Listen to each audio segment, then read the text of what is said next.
All right, how's everyone doing? I may be answering fewer questions in any given video moving forward because we are slowing down a little bit. And I'll probably end up taking a hiatus, although not for another few weeks. I'll probably end up taking a hiatus in like December. But for now, I'm going to keep doing Ask videos and answering questions. And I'll try to maybe even do a couple of rewatch videos where I talk about full episodes, but it'll depend on how much time I have. Okay, so let's get back to the next question. Anonymous says, how am I just now noticing that Daryl Dixon / Norman Reedus has a heart tattoo in the middle of his chest? I completely missed that on my first watch of episode 1 of TWD Daryl Dixon. Why do you think the showrunners allow the actors to showcase as opposed to covering their tattoos? It's just a simple outline of a heart that apparently Norman drew himself and could easily be covered, yet there it is in the first scene of the series. Mistake, maybe? The tattoo is then covered in the bathtub scene, so apparently it's technically not a Daryl Dixon tattoo. Just thought it was odd they would cover it that they wouldn't cover it for the first scene, even in post. Yeah, that's actually really interesting. I didn't notice either that it was in the first scene, but then not in the bath scene. Well, let me first talk about tattoos in general, and then I'll go back to that because that's actually a really, really huge clue that works in our favor. So for tattoos in general, it's true that Norman has gotten various tattoos over the years, so he didn't always have the same ones like at the beginning of the series.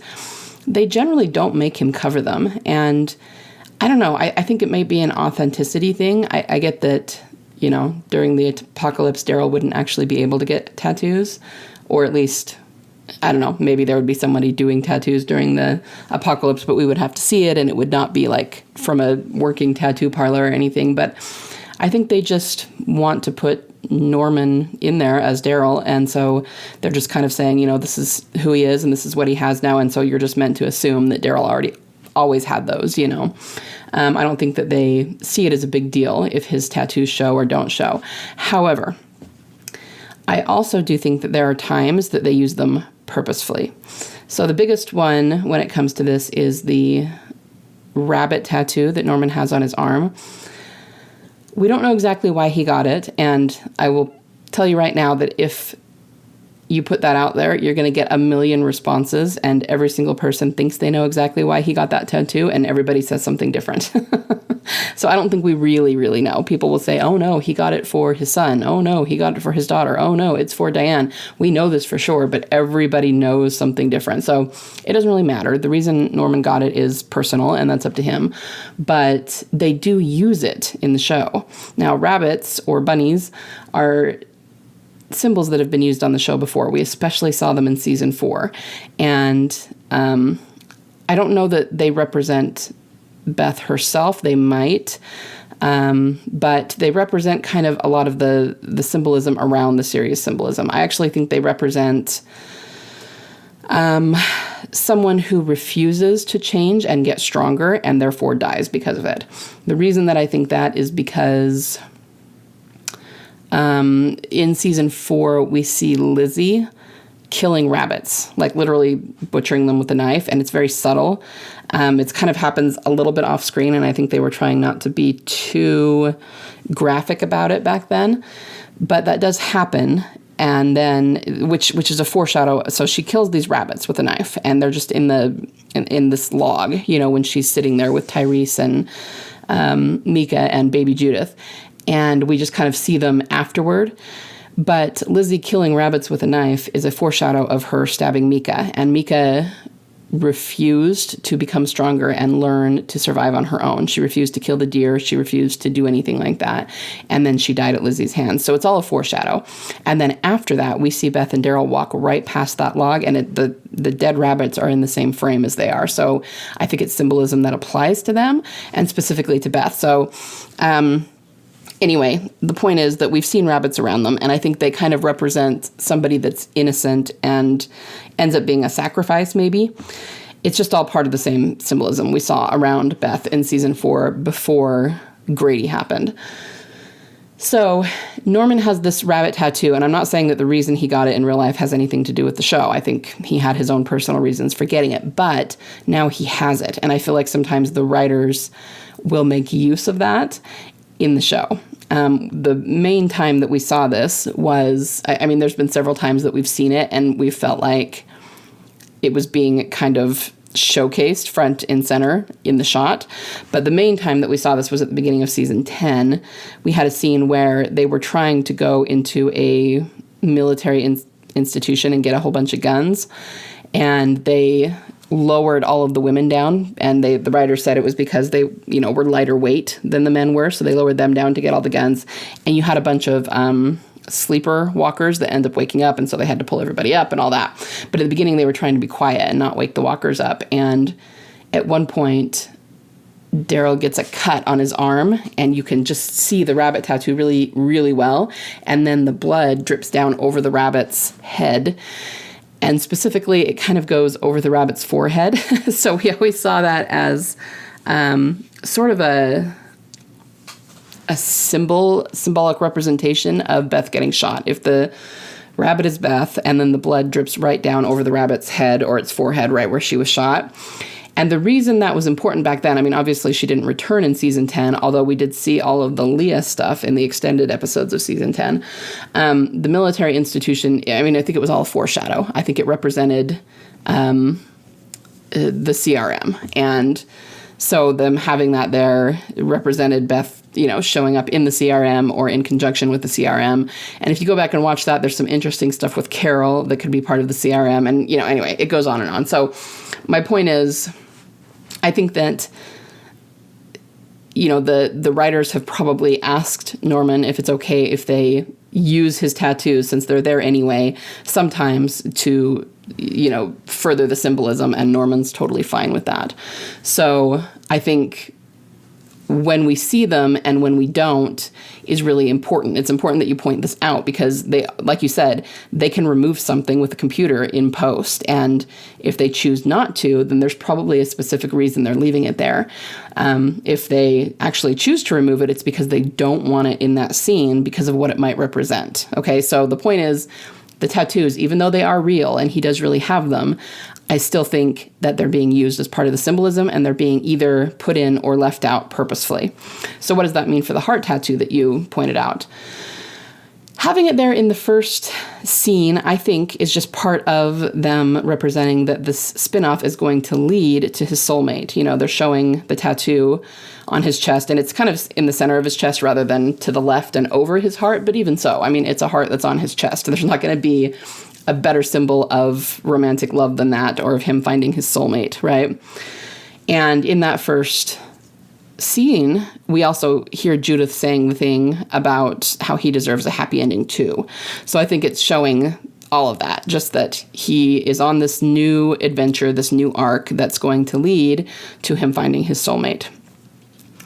Okay, now I said I'd come back to why it's important that we don't have that in the bath. I think that's a really, really obvious indicator that his soulmate is not Isabelle. That's like what they're trying to say. If this was a matter of this is who he's going to be with, this is endgame, this is going to be his soulmate, they would have left that heart there to show that. And they didn't. They purposely took it out to show that there's no romance here. That's not what it is. And I honestly, I didn't notice that until you pointed it out. So I'm really glad that you did, because that's yet another very, very good indicator that she is not the person that he's going to end up being with long term or anything like that. In fact, I don't think there will be any romance there at all. So yeah, that's kind of my take on those, and thank you for pointing them out. I really, really like that. Okay, next one. This one's kind of long. Olpi, or is it Olpi? Sorry if I'm saying your name wrong. Let me play devil's advocate for a moment, if you will. You've said multiple times that the writers wouldn't have put in the damn romance novel line if they didn't intend for Beth and Daryl to have a happy ending. Up until the Daryl Dixon spinoff, I was in the majority of viewers who assumed Beth was dead. It was very sad and heartbreaking, and I hate that we lost her. Now I'm drinking the Team Delusional tea. That was nice to call it tea and not Kool-Aid. and have hope that she could possibly return. The thing that helps me think it's possible is Madison and Troy from Fear. Yeah, for sure.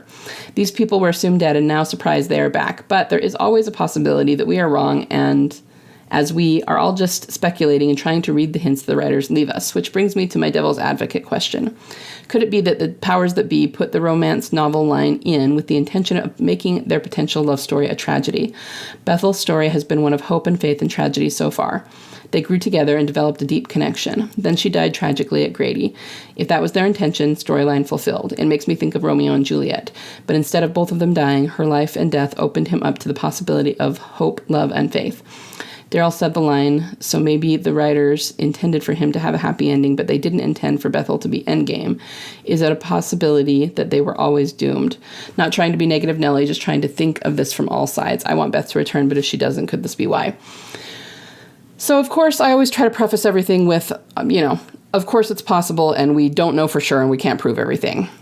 But my whole thing about this is that, because this is something that we've considered before and that people have asked me before, you've got to understand that romance novels specifically always have happy endings. Always. I mean, it's like a requirement for the romance genre. Now, if you don't know a whole lot about genres, or if you're not totally in the fiction world, I'm not talking about any novel that has a romance plot in it. Okay, most novels, like 70 to 80% of them, have some sort of romance plot in them. We're talking about actual genre romance, where the romance is pretty much the entire story and there's nothing else going on but the romance, okay? These are the kind of novels that it's not quite as much this way anymore, but back in the 80s and 90s, you had all the, Fabio-looking bare-chested men and women with their bodices and, the romance genre novels, okay? The Happily Ever After, they even have an acronym for it. They call it an HEA, which stands for Happily Ever After, okay? It is part of the genre. It is required. And it's basically the case that if you write a novel and it's all about a romance, but it does not have a Happily Ever After, then it's not considered romance genre. It would be a different genre, okay? Because it is required for them to have a happy ending in the romance genre. Now, not everybody knows that if you're not a romance reader or if you're not a big fiction reader, but Gimple knows that. Trust me, the writers would know that.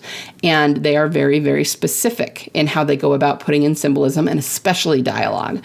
So if they were going to always plan to have this be a tragedy, I don't think he would have said romance novel. I think they would have figured out some way to work in Greek tragedy or, like you said, Romeo and Juliet, or, some other Shakespearean, maybe go with Titanic or something, you know what I mean? I don't think they would have specifically put in the romance novel line, because that is a very specific thing that points to a very specific outcome. And he says that, he actually says it about her and Zach. And then, of course, her and Zach don't have the romance ending. Because Zach dies very soon after that, which means it has to apply to someone else. And again, they're being very specific in how they do this, because it wouldn't have made sense to have Zach say that and then die. Like, that would have not been accurate for the symbolism. But to have Daryl say it about them, it obviously doesn't apply to Zach, but it probably applies to the person who said it, which is Daryl.